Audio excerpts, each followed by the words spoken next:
Hello, everyone. Welcome to Mindmakers Podcast 16.0. This is Aadit Kapadia coming to you from Houston. Together with me are Pramod, Kumar, Buravalli, and Sunanda Vashisht. How are you doing, people? Good. Good. How are you, Aadit? Pretty good. Just enjoying a nice cup of tea on a kind of a beautiful Houston day outside. Tea is always good. Isn't it too late for us to still continue doing Chai Pe Charcha? हम लोग तो चाय पे चर्चा कब से करते हैं और भी करते रहेंगे ना. The charcha over chai is the best. हाँ, is the best. This has always been. I guess the probably the Prime Minister privately still does chai pe charcha as well. Yeah. So anyways, but we've had again a more interesting week, a very newsy week. But I guess the kind of stuff that we follow and tweet about, it's always a newsy week because we always look for news on Twitter or Facebook or whatever. And there's a problem with Indians. We look for news in everything. I think this is in our So let me ask you, do we look for news or do we look for breaking news in everything? No. We look for news. The problem is that they look for solution in news. That is the problem. Yeah, and they don't They find don't it. pass. They Yeah, don't pass they don't it find like it. it is just. But Part of late, people have also alleged that news have become an extension of op-ed columns. yeah. Or as a For a long time, that is not a new development. News has become extension of op-ed columns as the price of bringing right news has gone up. Or as so Dr. as reporting prices, because it takes money to go somewhere and report and do all that. So what is the next easiest thing to do? Get 5 people in an air-conditioned room and talk. But I have to say this is pretty much what we do too. But no, I mean we are only 3 people in air-conditioned room. we don't ever say that we are bringing news. Absolutely. We say that we are bringing views Opinions. and we bring only views. Always, and I think we it had a has taken podcast it on to it such too. a really ridiculous levels that Nepal has requested that the Indian media personnel who were really being intrusive and really, I would say, obnoxious in their reporting, majority of them, were asked to leave and back off, which is really undoing some of the great Might work. I add But something? that had nothing to do with the relief efforts by the government of India. No, and that And is why we had the Others. question. I think media does not. Honestly, I have come to understand that when our media goes to the foreign soil, it does not represent the government of India, or it does not represent India at all. They just represent themselves. They are either I know sensationalists or hagiographers. Yeah. No, they're- Whichever way. No, but no. Let me tell you something. We actually had a poll on this whether the Indian media undermined the efforts. Sections of the Indian media. I won't call everyone. Yeah, it's not there good to are generalize. absolutely, and there are exceptions, very honorable exceptions in Indian media too. Whether they undermined the efforts of the government of India or not. Guess the result. Overwhelmingly 100%. Everyone has said that they are undermined. I mean, still the poll is open and there are still 5 more days to go, so that could change. But in a day and a half, people, the verdict is there to see.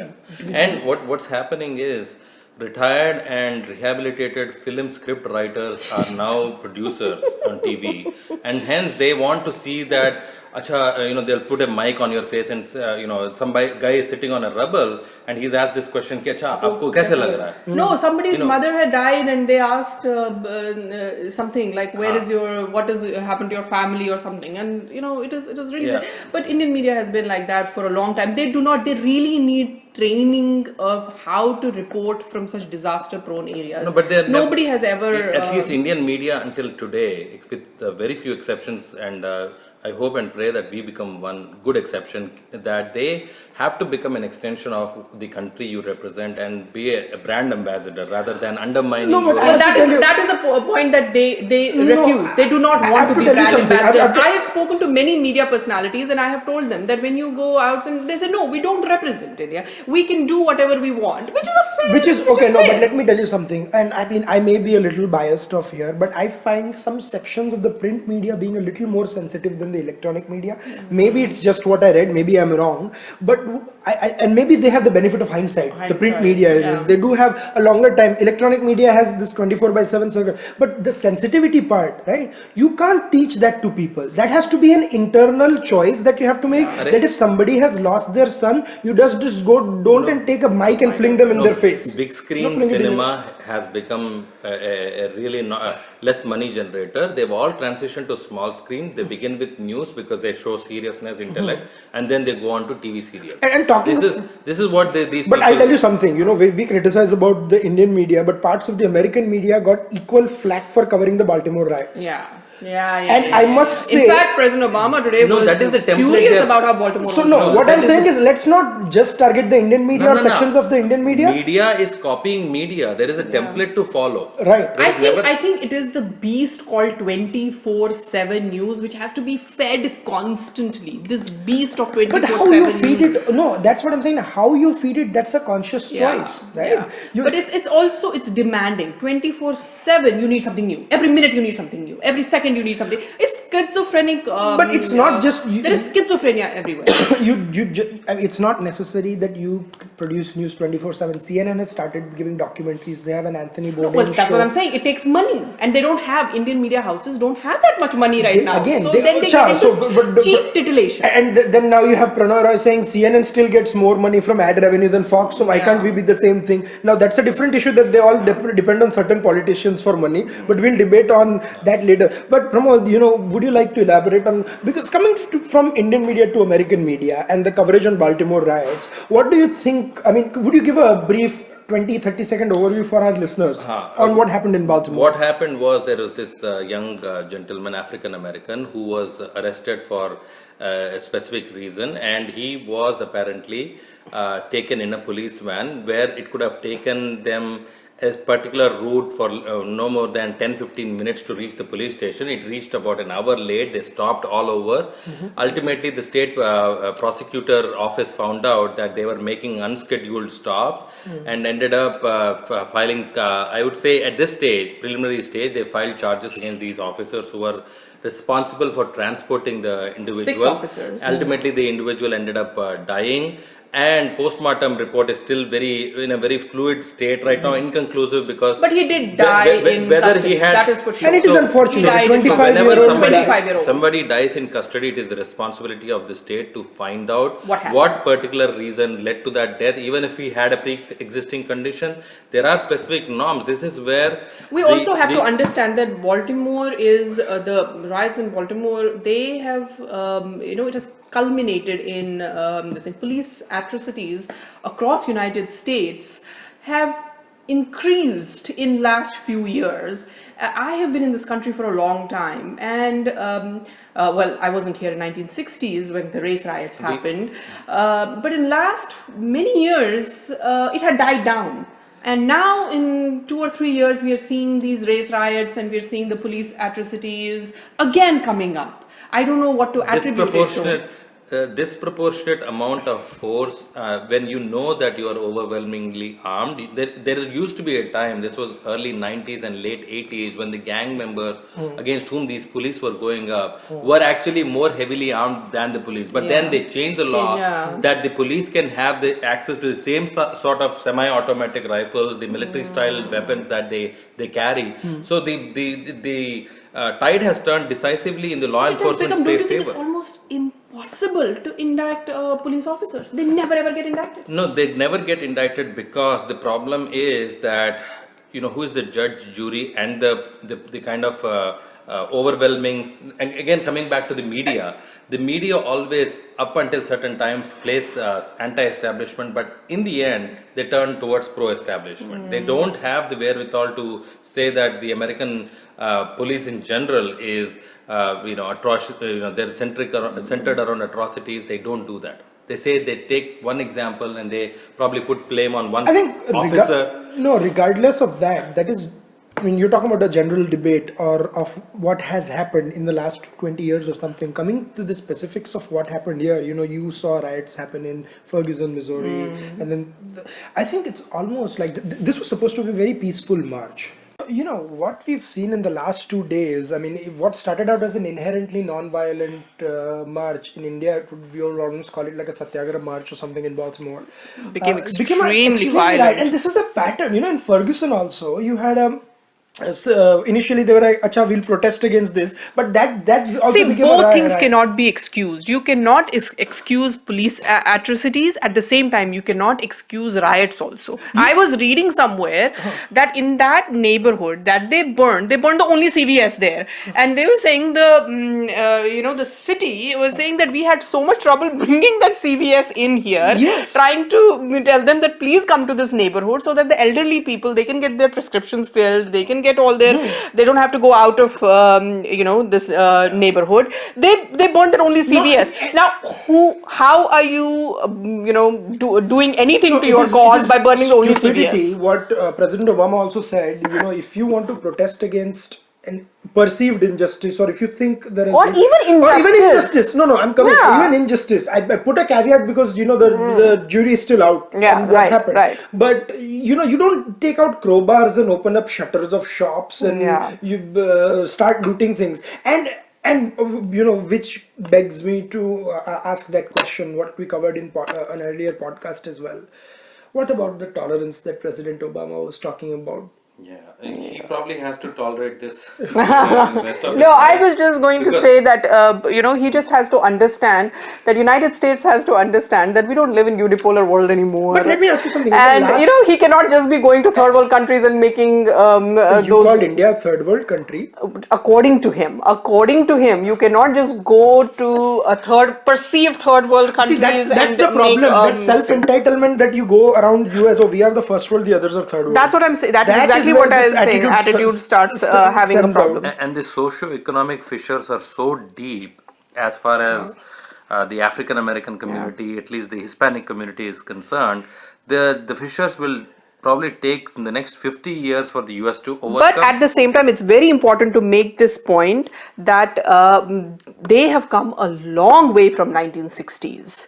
You have to say every neighborhood, every school, everywhere, every office, there are places where opportunities are for African Americans and African Americans are availing those opportunities. You cannot say that they have made no progress or whatsoever. That is also true with India, right? That's also true with India. So yeah. you cannot say that India needs to do some tolerance from Mahatma Gandhi. No, of course I'm not No, saying no, no. that. I'm not telling you. I'm just Yeah. putting it. Yeah. I know that US has come a long way, But they and still so need to has go- India. India. You have people becoming chief ministers, Dalits becoming chief ministers, and so Yeah, forth. So yeah, it's not about the problem is a little more complex than what. No, as I said, Martin Luther King, when he made the speech, "I have a dream," he would have never thought that in 40, or 50 years, we would have another black president of the United States. He would have never thought that, but they did. And let me ask you, this is just a question. Have the last, I would say, 5-6 years been the most violent or something in the, say, if you take a last 20-25 years? I think so. That's what I said in the beginning of the last podcast. 5-6 Last years have 5 years have been a little volatile. Yeah. So do you think the American society is polarized heavily? Because of the elevation of Obama, you mean? Yes. Yeah. Possibly because... This is just, I don't know. Possibly Because Obama won elections in a very typical Desi style by completely polarizing the electorate. He and- got 99% of Or people African would say American vote. that is the Margaret Thatcher style. Yeah. And he's the classic example for Rahul Gandhi to emulate. I know we're going to talk about it in the near future also. Whenever he had to take an issue against any really action against terrorism, Obama did take terrorism. In fact, he got hold of majority of the and also that point. But also on the socialist side, healthcare and education have been one of the things. For a second, when you brought the Rahul Gandhi, I thought you were again starting that socialist plus Hindutva thing. So almost. Obama is. Obama is Obama is in that zone. No, he's not in the Hindutva zone. No, not even Hindutva close. zone. But you know what we're talking about. No, I know. I'm just messing with you guys. But no, so it's a very serious thing, and I hope the Baltimore situation, kind of calms down. And we pray for the And there are no more Baltimores, honestly, Absolutely, and then we pray for the this boys' country cannot family. be I it. mean, next part about the next discussion topic is going to be the famous or the infamous, depending on which side of the debate you are. From volatility to more volatility. But said with a sense of calmness. The Arun Shourie interview with Karan Thapar, our take on it, what it means, and are some of the points that he raises against or for the government valid? Is the criticism valid, or are we reading too much into it? So, on Friday or Saturday, we saw Friday, I think, Friday. we saw Arun Shauri's interview to Karan Thapar, which unfortunately kind of did not give his other interview to the Indian Express that much coverage, where he talked about India, what India's approach should be with China. That came out today actually, and Which got zero coverage. Absolutely, it came out today as we record it. Today's Yeah. Monday, the 4th of May. But his interview made headlines because of the right and the wrong reasons. Again, depending on which side of the debate you are on. He talked about a range of issues on foreign policy, economy.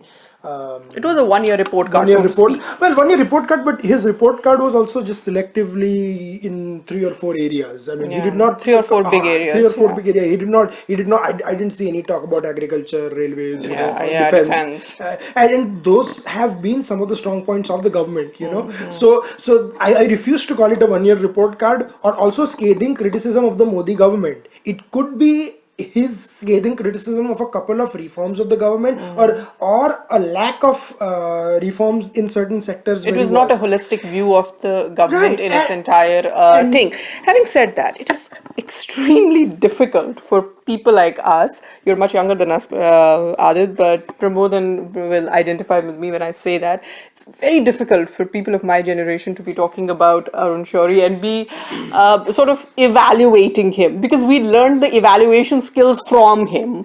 He's given a lot of intellectual heft to the right in India in the modern times. He has done a lot of service to the cause of the right. No one can deny that, and one interview does not change anything about that. Having said that, if we were not to evaluate him, if we were not to talk about the interview or sort of understand what he was saying, we would be doing injustice to what he has, what we have learned from him. So what I will do for a few seconds, if you let me, do Arun Shauri on Arun Shauri, because if I'll come back to that after Pramod's initial comments. But and then we'll go to the meat of the interview later after that. But no, we are not taking away anything from what his intellectual contribution has been to the right cause, which has been incredible. His tenure as a minister in the Vajpayee government was brilliant. And his perspective on various issues, he has so much to offer. He's a public intellectual in the right we have sense of so the much word. to learn from him. His views on China, like what we saw in the Express today, and so forth. But having said that, your initial comments, Pramod, for 10 seconds, and then we'll start. For a changed world, for such a humongous personality, intellectually able to parse through every different aspects of government running, to be able to make such remarks is just simply too soon to give a report card. It's almost like somebody gave you 100 marks, and then in a retrospect fashion, you end up taking away 25 points from it because there was no real results that were getting shown, and the 100 points were given too soon. It's almost like Arun Shauri took pot shots at points which take time to at least results to show.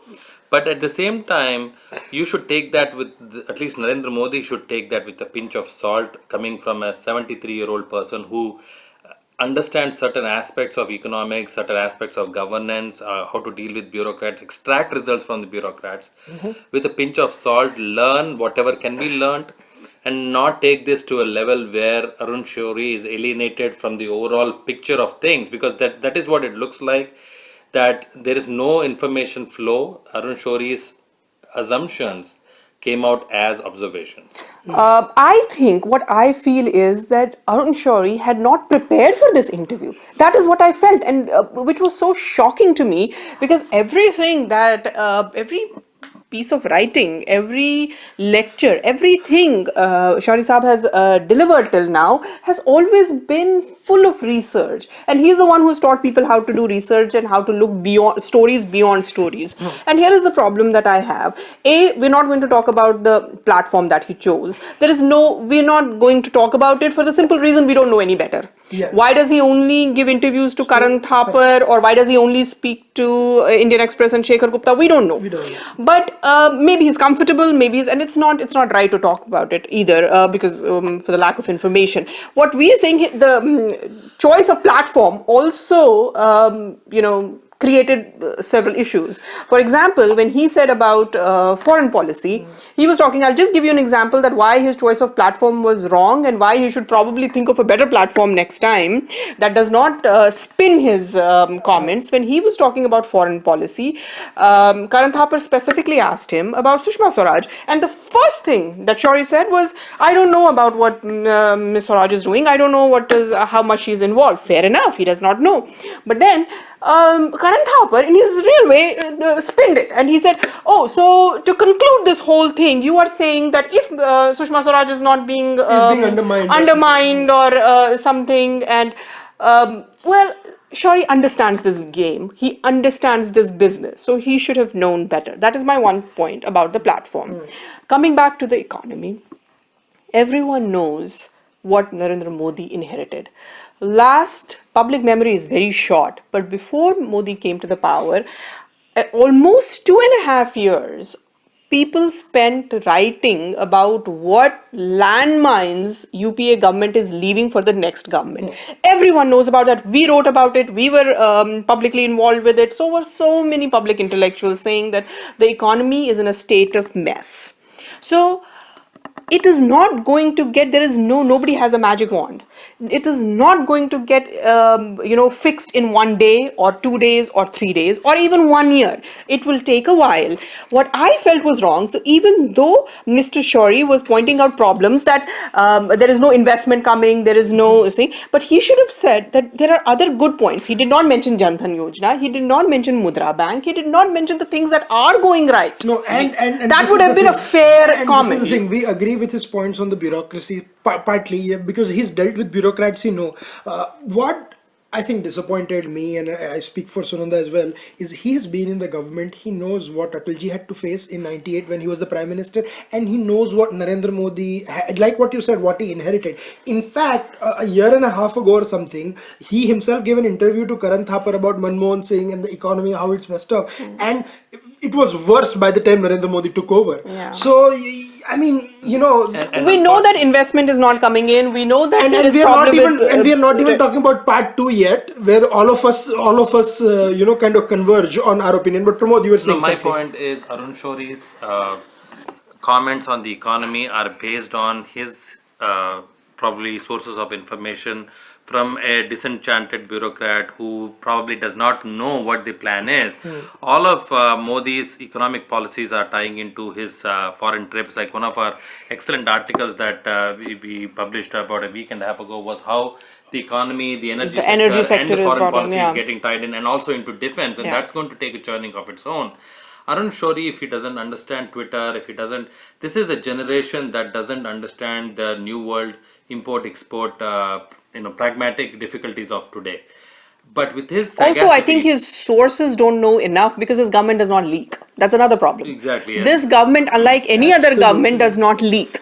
So his sources, his information has also been very limited. His theory is not suiting the practicalities of today. His theory is pre-2004 of disinvestment and divestment. Now, if you understand that the maximum spending has to come from public or from the state, that means you stop disinvestment. If you disinvest Coal India, 225,000 employees that are dependent on whom Piyush Goyal went hammer and tongs, initiated a Skills India training program.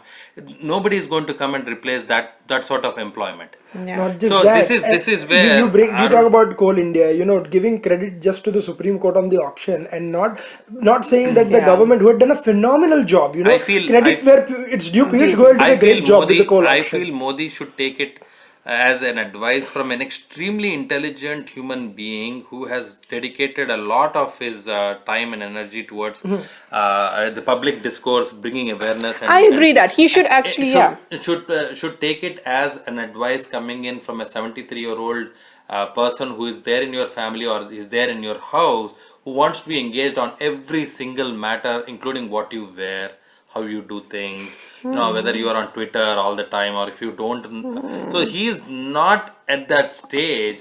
So you have to. But, I but felt that there was what a you lot of wear, information deficit. Yeah, absolutely. And what you wear, he should not have said things about the suit, nor about the Christians under attack theory, But- which we have rebutted, and the right wing has rebutted. He himself has rebutted in the past because this thing has happened. But this is also leading to the cyclical. biggest problem I'm seeing. And what was that thing which is about forcing, youth joining the ISIS? which Yeah. is forcing Narendra Modi to spearhead this Jan Sampark. Usually, prime ministers never get involved on a day-to-day political contact program. But so early on in the game, if there is such a big problem, if there is a plan, Modi has to come out, use platforms that are able to convey the message. If there is a plan of linking every single aspect of where he has initiated, so let's say for example, Janadhan Yojana. Arun Shoury's grouse in that interview is, let us see those projects get through. Let us get those unveiled. But that will take time. Yeah. That is exactly what I've written today. I said that, Unfortunately, but Modi also has to understand very respectfully that the mandate given to him is not to show time as an excuse. Yeah. You have to at least talk about it, that this is where Not this just that, the program mandate is. given is not for any excuse. Yeah. And so People are, see, example is whether- Delhi. okay, one Delhi, thing- you can't give any one excuse to thing, Delhiites anymore. No, and Pramod, one thing where we all agree is whether, and I have expressed, I tweeted about the interview, a couple of points where I agreed with and many other where I disagree with. Even if Narendra Modi agrees or disagrees with the interview, he should listen to it. Yeah. He should, Whenever because- Arun I Shoury think- speaks, whether you are right, whether he's right, because- whether he's wrong, whether And he's there's right, another thing you also, listen to because there Arun has Shoury. been a lot of psychoanalysis going on. So I think it would be good for Prime Minister Modi to stay away from psychoanalysis and just take away the And points. Shoury doesn't actually criticize Modi. In fact, this anti-corruption bill that got passed, which extended imprisonment from 6 months to 3 years, is one step in that process. This crackdown and enforcement. He spoke 15 days prior to all this action happening. But the mandate given is, if there are 10,000 corrupt bureaucrats in India, put them all in jail. The mandate was to cleanse India of corruption. But that's not going to happen in one day.